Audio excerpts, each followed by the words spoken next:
Okey, Assalamualaikum. Hari ini saya nak buat tutorial mengenai Django. So, apakah itu Django? So, Django adalah framework pembinaan web yang memudahkan pembinaan laman web dinamik. Kita cakap mengenai laman web dinamik. Dan laman web yang kita bina biasanya dia akan connect ke database. Framework. Kita biasa dengar Laravel, selain Django ada Laravel, itu menggunakan bahasa PHP. Kita ada Ruby on Rails, menggunakan bahasa Ruby. Kita ada coordinator, PHP, menggunakan bahasa PHP. Kita ada Spring Boot, Spring, yang menggunakan bahasa Java. Tapi Django merupakan framework yang menggunakan bahasa pengaturcaraan Python. Jadi kalau siapa yang nak belajar Python, dia boleh dikatakan full stack language. Kerana kita boleh selain digunakan untuk buat programming hari, kita boleh gunakan untuk buat data science, kita boleh gunakan untuk buat web development, dan even IoT pun kita boleh guna. Dan ia adalah percuma dan open source. Cara install Python, cara install Django, pastikan Python sudah diinstall terlebih dahulu. Kalau tak, pergi ke laman web ni, download Python version terbaru, kemudian buka CMD, make sure nak pastikan Python sudah install. Kita akan buat Python minus version. Kalau dapat nombor, maksudnya semua berjalan lancar. Kemudian kita akan install Django. So cara install Django, buka CMD, buka command prompt, install Django. Bila sudah buat, saya dah install lah sebab dia cepat sikit. So dia akan Django already install. Untuk cek sekiranya Django dah diinstalkan ke belum, kita akan buat Django admin minus version. Bila dah buat, bila keluar nombor, maksudnya Django sudah diinstal. So untuk memulakan projek di dalam Django, untuk memulakan projek dalam Django, cara dia adalah kita akan buat, kita ketika satu file, satu folder. So contohnya saya ada folder Python projek. Saya dragkan dia sahaja dari saya punya file explorer. Saya dragkan dan saya akan pergi ke sini dan saya akan buat Django admin start project. And then nama projek saya. So misalnya projek namanya hello world, hello_world. So saya akan buat Django admin start project hello world. Bila saya buat tu akan ada satu folder, di dalam folder tadi, dan saya akan buka folder tersebut dari dalam video seluruh. Saya buka video seluruh saya buka folder tersebut.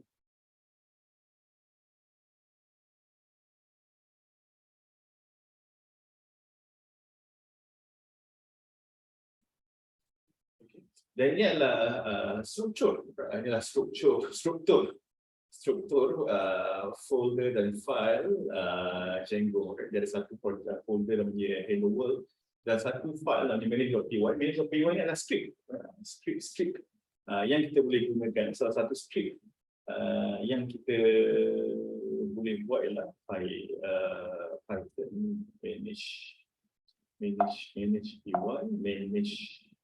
saya kena masuk dalam cv hello world Python manage py.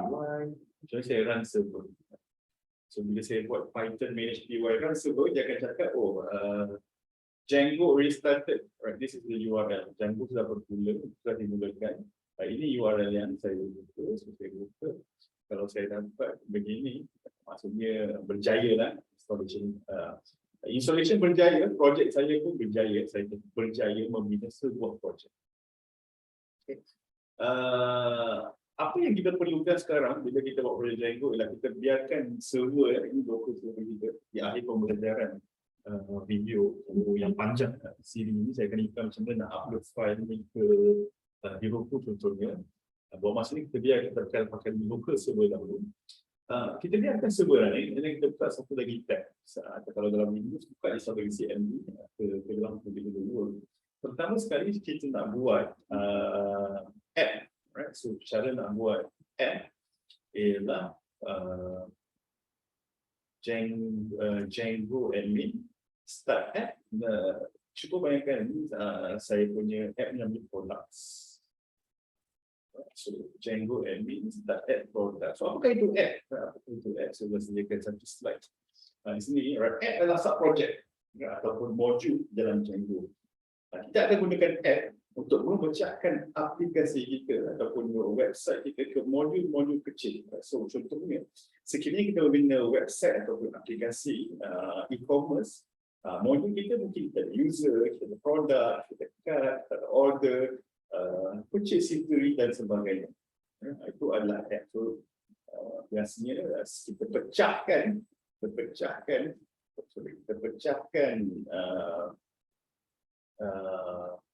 projek tadi ke dalam ke dalam app. Jadi dia akan setiap app atau setiap modul akan mempunyai folder mereka yang tersendiri. Itu adalah app. Setelah kita buat command line tadi, command line untuk buat app adalah Django admin start app product, kita akan declare ke projek kita. Kita akan beritahu projek kita macam nak beritahu pergi ke setting.py. Ini adalah file konfigurasi application kita. File konfigurasi application kita. Dalam ni banyak benda yang kita configure. Contohnya ini untuk bagian keselamatan kita akan configure di sini. Untuk bagi tahu siapa ada akses kita file projek ini boleh run di URL mana kita di sini. Database connection kita akan define di sini. Tapi yang lebih penting sekali ialah mengenai app tadi. Setiap kali kita buat app, kita harus bagi tahu, kita harus declare dalam file ini yang saya sudah bina satu app baru. Nama app saya adalah produk. Dapatkan ia di folder produk. So ini setiap kali app dibuat, ini yang kita harus lakukan. So seterusnya saya nak menerangkan mengenai URL. Ada satu file di sini, nama file tersebut ialah url.py.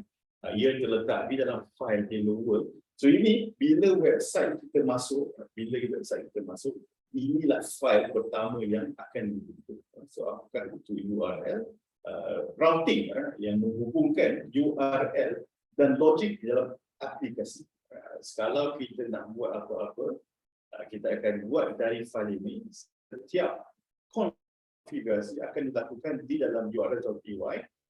Setiap app pun ada url.py masing-masing. Perlu ada url.py masing-masing. Kejap lagi kita akan buat satu file di sini. Kita akan buat satu file. Nama file dia urls.py. Kita buat dia yang sama. Konten ni kita boleh ambil dari sini. Kita pastekan dia di sini. Yang ini kita perlukan. Ini lebih kurang setiap app kita akan buat URL sendiri dan kita akan hubungkan menggunakan function include.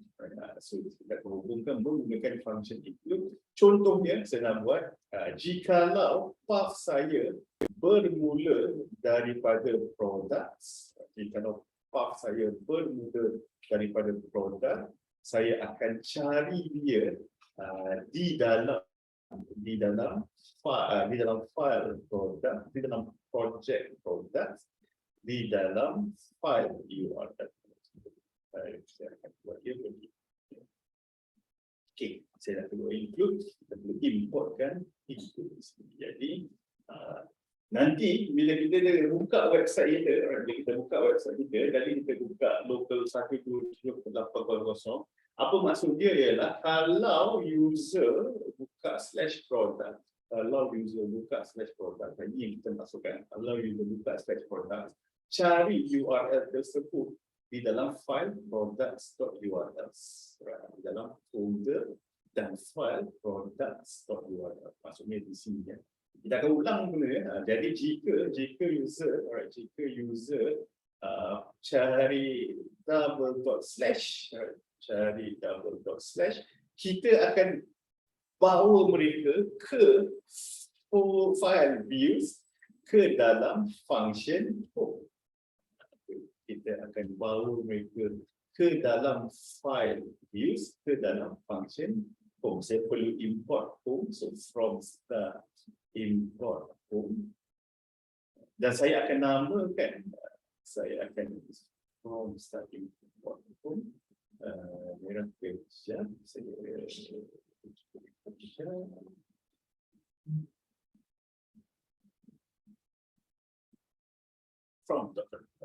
from dot import.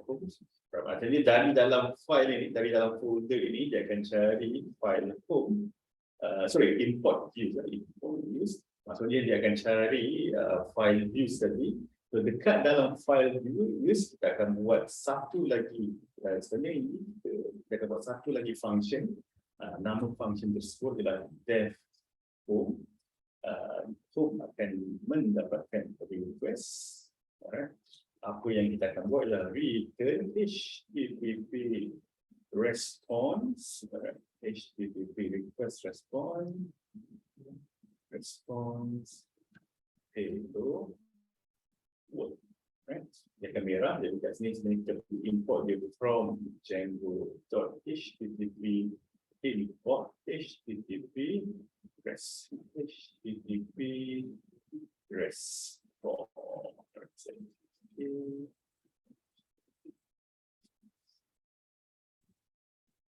Okay, so flow dia adalah dari url.py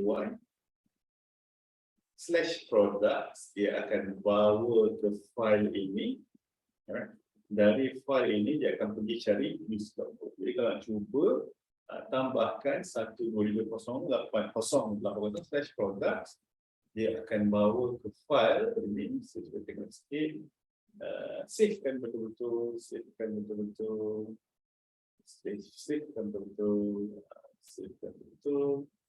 dia akan bawa ke file products.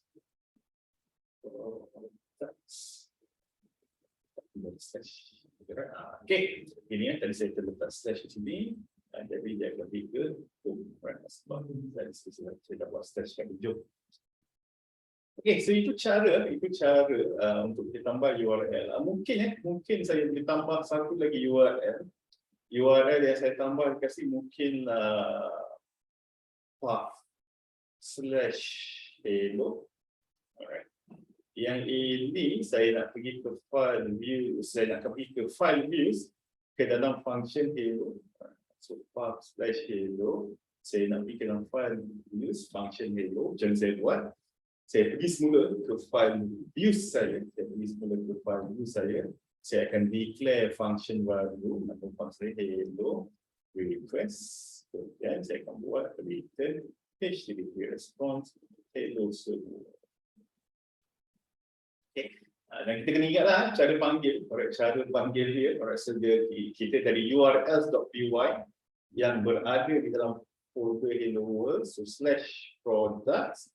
Dia akan URL ini /product/hello. Okay, kita check save slash.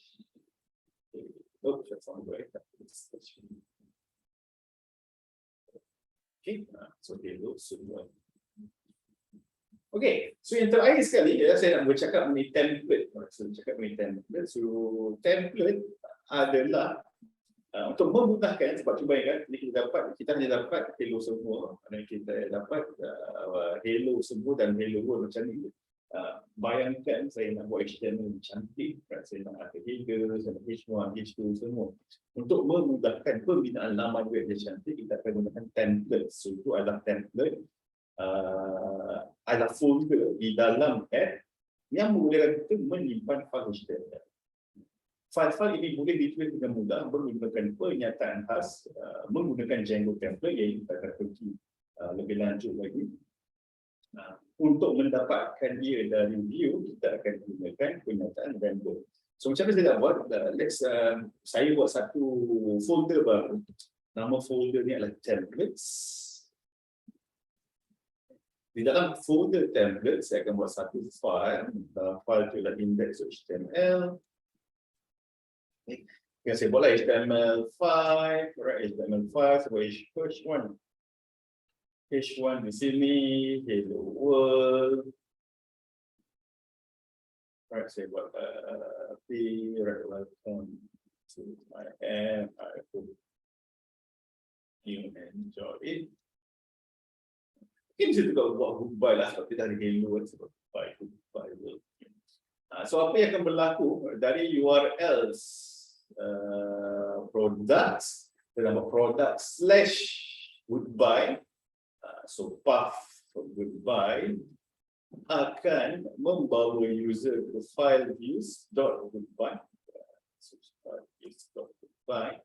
Dari dalam file views.goodbye, saya akan buat satu lagi function. Nama function kita adalah goodbye. So def goodbye, create a new function, def goodbye request, return. Kali ini kita akan gunakan render. Render ni kita importkan dia dari Django.shortcuts. Django.shortcuts import render.